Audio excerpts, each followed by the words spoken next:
तो यही दो क्वेश्चन शायद बचे थे। तो ये 13 इंपॉर्टेंट क्वेश्चन है, ध्यान देना, फाइनल में आ सकता है। तो हमें क्या दे रखा है, गिवन क्या है, x plus y plus z की वैल्यू कितनी है, 0 दे रखी है।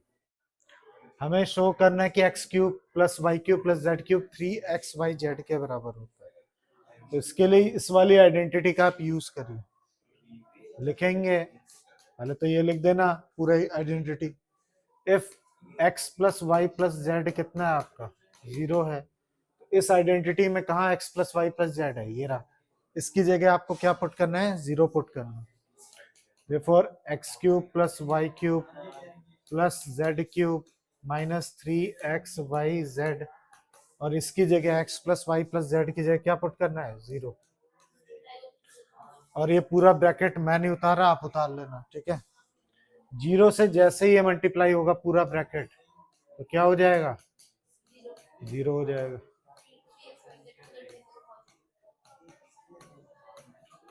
यहाँ पे क्या आ जाएगा, 0 आ जाएगा, है ना। 0 से कोई चीज इंटू होती है तो क्या हो जाता है, 0 हो जाता है।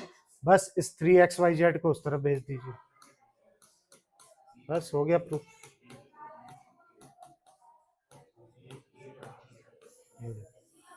यही प्रूफ करना था, हमने प्रूफ कर दिया। अब अभी अभी जो प्रूफ किया है ये एक फॉर्मूला बन गया है, ठीक है, क्योंकि अगला क्वेश्चन में इसका यूज होना है। एक फॉर्मूला हो गया कि हमेशा x cube plus y cube plus z cube किसके बराबर होता है, 3xyz के। लेकिन लेकिन कब कब, इफ इन तीनों का सम अगर क्या हो, 0 हो। अगर एक्स वाई जेड तीनों का सम अगर 0 है तो ही आप 3xyz लगा सकते हो, अदरवाइज नहीं लगा सकते। इस बात का ध्यान देना। तो अगला क्वेश्चन ही यही है, ये रहा। हमें इसको सॉल्व करना है। तो कई बच्चे क्या करते हैं, डायरेक्ट इसको 3xyz में लगा देते हैं, ऐसा नहीं है। पहले आप लिखोगे if x plus y plus z की वैल्यू क्या है, 0 है, तो ही आप x cube plus y cube plus z cube को क्या लिख सकते हो, 3xyz। तो देखो क्या x plus y plus z की वैल्यू 0 है, -12 प्लस 7 प्लस 5। सॉल्व करने पे 0 आ रहा है, हाँ आ रहा है। 7 प्लस 5 कितना होता है, 12, कट के क्या आ रहा है, 0 आ रहा है। अब देयर फॉर 3xyz आप लगा के इसको मल्टीप्लाई कर लेना, आंसर आ जाएगा। पहले ये दिखाना पड़ेगा, ऐसे डायरेक्ट मत कर देना। दिखा दो कि हाँ इसका आंसर 0 है, इसलिए मैं 3xyz लगा रहा हूँ या लगा रही हूँ, जो भी जेंडर लगा लेना। सॉल्व तो कर लोगे ना। इसको भी बिल्कुल वैसे ही ये करके दिखाओ जल्दी, हो रहा है या नहीं। तो कर लिया ना सबने, हो गया है हाँ या ना, हो गया। किसी को दिक्कत है तो बोल दीजिए। चलिए अब क्या बचा, ये वाला करके आने के लिए कहा था, हो गया। स्प्लिटिंग करनी है इसमें,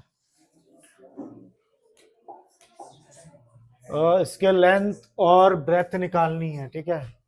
इसको थोड़ा समझ लीजिए, सिर्फ स्प्लिटिंग नहीं करनी, थोड़ा लिखने का तरीका भी होता है। ये length breadth each of the following expression, ये एरिया दे रखा है, ठीक है। किसी रेक्टेंगल का ये क्या है, एरिया है। तो हमें क्या फाइंड करना है, उसकी लेंथ और ब्रेथ। तो तुम्हें इसको स्प्लिट करना है। स्प्लिट करके रखा है किसी ने, तो अगर स्प्लिट किया होगा तो इसमें 2 ब्रैकेट आते हैं। तो उनमें से जो बड़ा होता है उसको हम लेंथ मानेंगे, और जो छोटा होगा उसको हम क्या मानेंगे, ब्रेथ मानेंगे। सिर्फ स्प्लिट करके छोड़ दोगे तो नंबर कट जाएंगे। आपको स्प्लिट करना है, फिर जो भी उनमें से बड़ा वो लेंथ की तरफ लिखिए, और जो क्या जो छोटा है उसको ब्रेथ मानिएगा। यहाँ तो आप क्या कर सकते हो, वाई क्या कॉमन ले सकते हो, कुछ तो कॉमन आ रहा है या नहीं, नहीं। तो इधर भी स्प्लिटिंग करिएगा, सेम वही कंटेंट, जो बड़ा होगा उसको लेंथ, जो छोटा होगा उसको ब्रेथ। तो ये खुद करिएगा। यहाँ पे क्या वॉल्यूम निकालना है, वॉल्यूम निकालना मतलब दिया हुआ है, आपको इसके डायमेंशन निकालनी है। तो वॉल्यूम का फॉर्मूला एल बी एच होता है किसका, क्यूबॉइड का। तो इसमें एक नहीं 3 चीजें निकलेंगी। जब पहले तो इसमें से एक्स कॉमन ले लिया आप लोगों ने, 3 भी कॉमन ले लिया, 3x बचा क्या, ये ठीक है ना। तो देखो तीन चीजें हैं यहाँ पे, एक ये और एक ये। तो इनमें से एक क्या हो जाएगा, लेंथ हो जाएगा, एक ब्रेथ हो जाएगा और एक क्या हो जाएगी, हाइट हो जाएगी। तो आपको मेंशन भी करना पड़ेगा कौन सी लेंथ है, कौन सी ब्रेथ है, कौन सी हाइट। तो 3 सबसे बड़ा है इन सब में से, क्या कहते हो, कौन सा बड़ा है? मुझे कैसे पता चले लेंथ कौन है, ब्रेथ कौन है, हाइट कौन है? वैसे तो इतना कुछ खास पूछते नहीं है। हाँ तो लेंथ कौन बड़ा है इन तीनों में से, वही तो। हाँ जरूरी है, क्या पता एक्स हो, एक्स मान लो 12 हो तो। हाँ हाँ तो भाई, तो आपको कैसे पता चलेगा?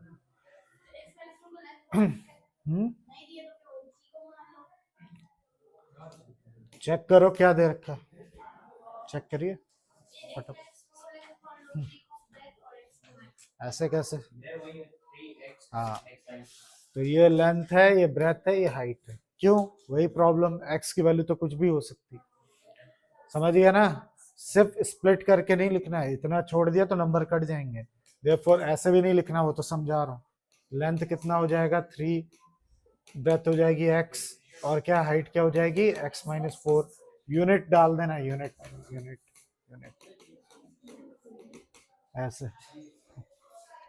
सिमिलरली ये भी किया ही होगा, इसमें से क्या कॉमन आ रहा है, 4k।